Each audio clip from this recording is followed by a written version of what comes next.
I think my mother would want us to sing this song. Okay. When Irish eyes are smiling. So everybody has to sing. You ready? When Irish eyes are smiling, Jordan's like a pouring spring. In the woods of Irish laughter, you can hear the angels sing.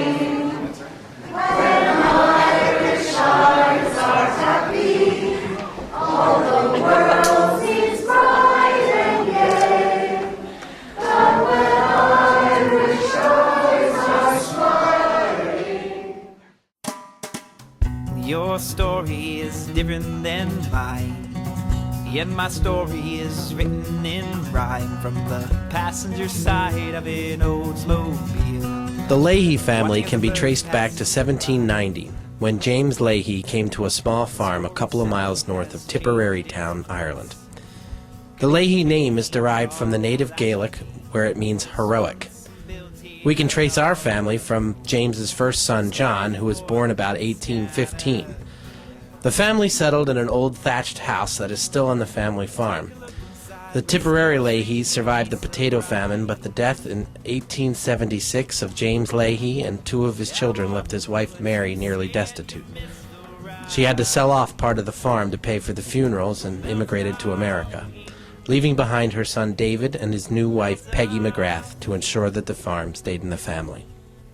Land has been the real wealth of the Irish over the years, and the loss of that field was so great that in the 1930s his son David borrowed £100, together with his own savings of £120 to buy back the field Mary had been forced to sell so many years before.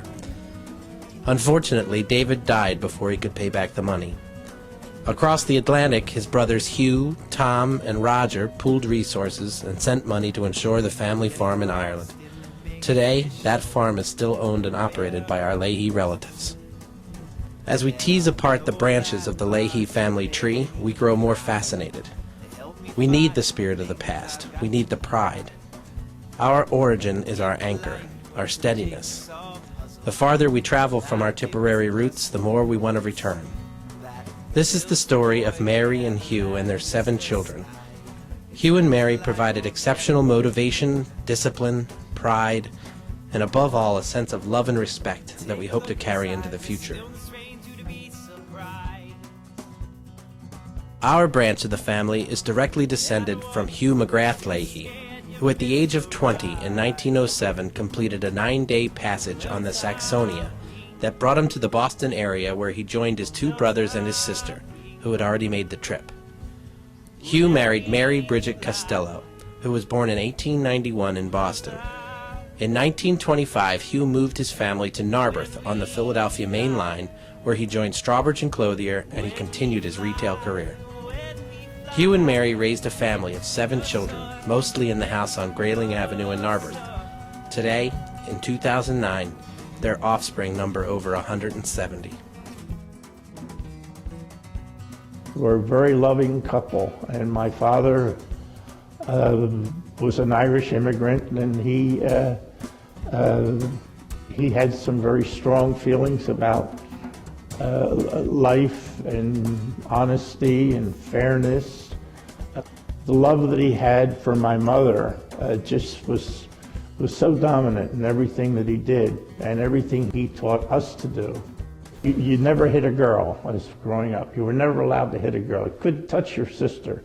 And that just grew with us throughout our lives. And you were honest, you were fair, and you treated people the way you would like to be treated.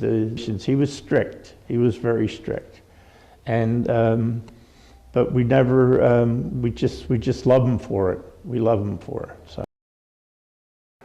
He was a buyer for Strawbridge and Clothier, and he went to Europe every year to buy, and he was away for 4 to 6 weeks actually. And he always would tell the children that he wanted to be sure that my mother was never left alone. And in the later years, when the others went off into the service, my brother Dave and I were home, and we would never both be out the same night. We would stay home, and one of us would stay home and usually bring our friends in, because my mother she loved a full house and she loved singing. And I can remember Dave had a friend, John O'Hara, and John O'Hara would sing Danny Boy to my mother, and she so looked forward to that. And house, and Mima would take me to Sodality. Did she? Yeah, with her on Friday nights. They were just so much. She was a lot of fun. She was giggly. I was just going to say she giggled a lot. Yeah, she giggled a lot, and she just had a great time, and she loved having children around. It was the most wonderful family. Mom and Dad Leahy were just, they couldn't have been nicer. My mother had tea every day at 4 o'clock, and a lot of neighbors would stop in. They always knew they could come in and have tea and cookies, and we always knew that after the tea was over, the cookies would disappear. And we rarely get a hold of my mother's special cookies, so happy times, happy times. But we always had singing and dancing, and my sisters would move the dining room table over to the side, and they had a chandelier they would tie up, and then they could dance in the dining room. And I can remember Bob and bringing his friends from Villanova. They were in the Navy, and that was the jitterbug age. And I often thought maybe the dining room would fall down to the basement when they got in there dancing, but it was a very happy place. Well, it was always a full house, and I never really, as a child, had a bedroom. They would put me to bed anywhere. I'd never know where I was going to be sleeping. And then the Second World War came along, and that was the dominant thing, and one of the things that I will never forget, and probably the most memorable. I can remember sitting on the floor in the living room. We had a radio which was on, and President Roosevelt was giving one of his fireside addresses, and that's when he announced that the Japanese bombed Pearl Harbor, and that the United States was going to go to enter World War II. And I saw my mother look lovingly at my father, as she always did. They were sitting at the dining room table, and she said to him, "Daddy, we have 5 boys." And I could see the tears in their eyes, in mine. And all the boys served and went into the service.